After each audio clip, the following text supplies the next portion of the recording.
வணக்கம். தினமும் நம்ம நியூஸ் பார்க்குறோம். அங்க அரசியல் மாற்றம், இங்க விலைவாசி உயர்வுன்னு ஏதேதோ நடக்குது. இதுக்கும் நமக்கும் என்னங்க சம்பந்தம்? இருக்கா இல்லையா? வாங்க, அத பத்தி தான் இன்னைக்கு கொஞ்சம் ஆழமா அலச போறோம். தினமும் கண்ணை திறந்தா போதும், நம்மள சுத்தி ஏகப்பட்ட செய்திகள், ஏகப்பட்ட கேள்விகள். முதல்ல தாய்லாந்துல திடீர்னு ஏன் ஆட்சி கவிழ்ந்துச்சு? அது ஒரு பக்கம்னா, இங்க நம்ம நாட்டுல பாருங்க, அமலாக்கத்துறை வழக்கு, அதாவது இடி கேஸ்ன்னு சொல்றாங்க. 908 கோடி ரூபாய் அபராதமாம். அடேங்கப்பா, இதெல்லாம் என்ன மேட்டர்? இன்னொரு பக்கம் நம்மள சுத்தி இருக்கிற ஒரு பெரிய கேள்வி. இப்போ ஏஐ எல்லாம் வந்துருச்சு, ஆனா டிகிரி முடிச்ச பசங்க ஏன் இன்னும் வேலை இல்லாம இருக்காங்க? நம்மளோட ஃபியூச்சர் என்ன ஆக போகுது? கடைசியா ரொம்ப ரொம்ப முக்கியமான ஒரு கேள்வி நம்மள நாமளே கேட்டுக்க வேண்டியது.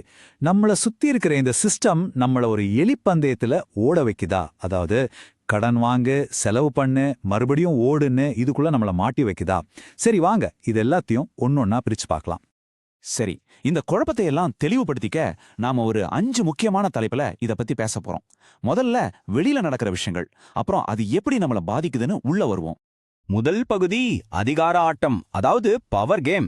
வாங்க, தென்கிழக்கு ஆசியாவுல நடந்த ஒரு பெரிய அரசியல் மாற்றத்தோட ஆரம்பிக்கலாம். யோசிச்சு பாருங்க, ஒரு சின்ன ஃபோன் கால் லீக் ஆனதால ஒரு நாட்டுடைய பிரதமரையே பதவியிலிருந்து நீக்கிட்டாங்க. அதிகாரம் எவ்ளோ சீக்கிரம் கை மாறுது பாத்தீங்களா? இப்போ ஒரு தற்காலிக பிரதமர் வந்திருக்காரு. அவரோட ஒரே வேலை 4 மாசத்துக்குள்ள புது எலெக்ஷன் நடத்தணும், அவ்வளவுதான்.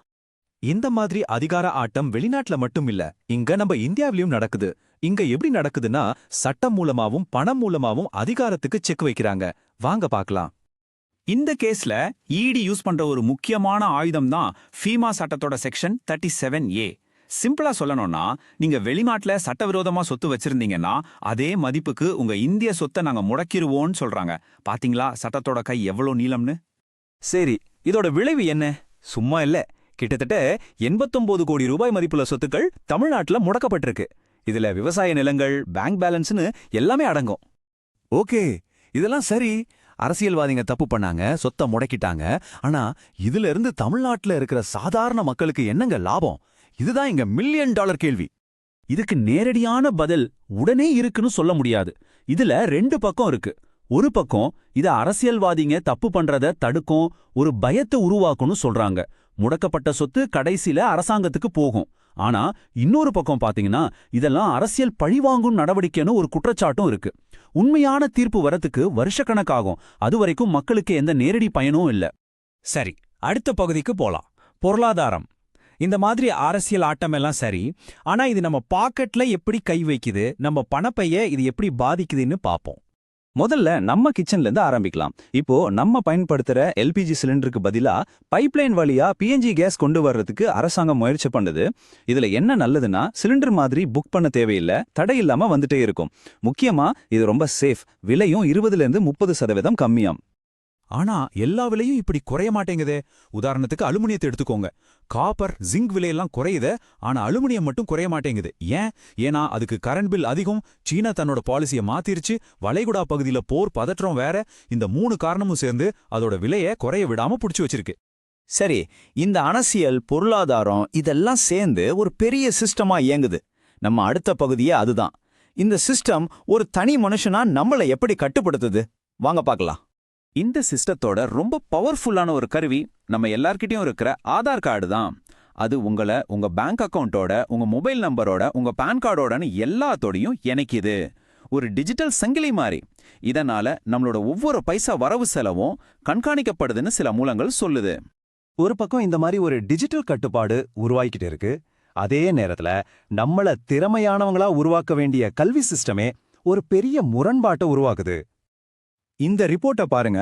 ஸ்டேட் ஆஃப் ஒர்க்கிங் இந்தியா 2026 அப்படின்ற ஒரு அறிக்கைப்படி நம்ம நாட்டுல வேலை இல்லாம இருக்கிற இளைஞர்கள்ல 67% பேர் டிகிரி முடிச்சவங்க. அதாவது 3ல் 2 பேர் பட்டதாரிகள். இது எவ்வளவு பெரிய அதிர்ச்சியான விஷயம். அப்போ நம்ம படிப்புக்கும் இண்டஸ்ட்ரிக்கு தேவைப்படுற திறமைக்கும் நடுவுல ஒரு பெரிய இடைவெளி இருக்கு. அப்போ இது நம்மள எங்க கொண்டு போய் விடுது? நம்ம கல்வி முறைக்கும் மனநிலைக்கும்.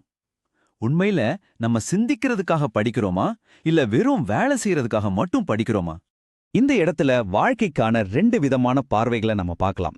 ஒரு பக்கம் ஃபின்லாந்து மாதிரியான நாடுகள்ல இருக்கிற கல்வி முறை, அதோட நோக்கம் என்னன்னா, மொத்த சமூகமும் அறிவோட நல்ல குணத்தோட வளரணும் அப்படின்றதுதான். ஆனா இன்னொரு பக்கம் இருக்கிற இந்த எலி பந்தயத்தோட நோக்கம் என்ன? பணம், புகழ், எப்படியாவது தனிப்பட்ட முறையில ஜெயிச்சிடணுன்ற ஒரு குறுகிய கால வெற்றி. ஒன்னு சமூகத்தை பத்தி யோசிக்குது, இன்னொன்னு தன்னை பத்தி மட்டும் யோசிக்குது. சரி, ஒரு பக்கம் இவ்ளோ பெரிய சிஸ்டம், சிக்கலான பொருளாதாரம், அதிகார ஆட்டம்னு இருக்கு. இதுக்கு நடுவுல நிக்கிற ஒரு தனி மனுஷனுக்கு என்னதான் சக்தி இருக்கு? இதுக்கு எதிரா போராட நம்மகிட்ட இருக்கிற மிகப்பெரிய ஆயுதம் எது? பதில் ரொம்ப சிம்பிள். அதுதான் கேள்வி கேட்கிற சக்தி. இந்த மூலத்துல சொல்ற ஒரு முக்கியமான விஷயம் என்னன்னா, சுய விசாரணை இல்லாத மக்கள், அதாவது தனக்குள்ள கேள்வி கேட்காதவங்க, விளம்பரங்கள், இலவசங்கள், பெரிய கார்ப்பரேட் நிறுவனங்களோட கவர்ச்சினை எல்லாத்துக்கும் ரொம்ப சுலபமா இரையாயிடுவாங்க. அப்போ கேள்வி கேட்கறது தான் நம்மளுடைய உண்மையான பாதுகாப்பு. நாம இன்னைக்கு அரசியல், பொருளாதாரம், நம்மள இயக்குற சிஸ்டம்னு பல விஷயங்களை பத்தி பார்த்தோம். ஆனா இது எல்லாத்தையும் விட முக்கியமான டேக்அவே ஒண்ணுதான். கேள்வி கேட்கறத மட்டும் நிறுத்தாதீங்க. அப்போ நான் உங்களை கேட்கிறேன், உங்க கேள்வி என்ன? யோசிங்க. நன்றி.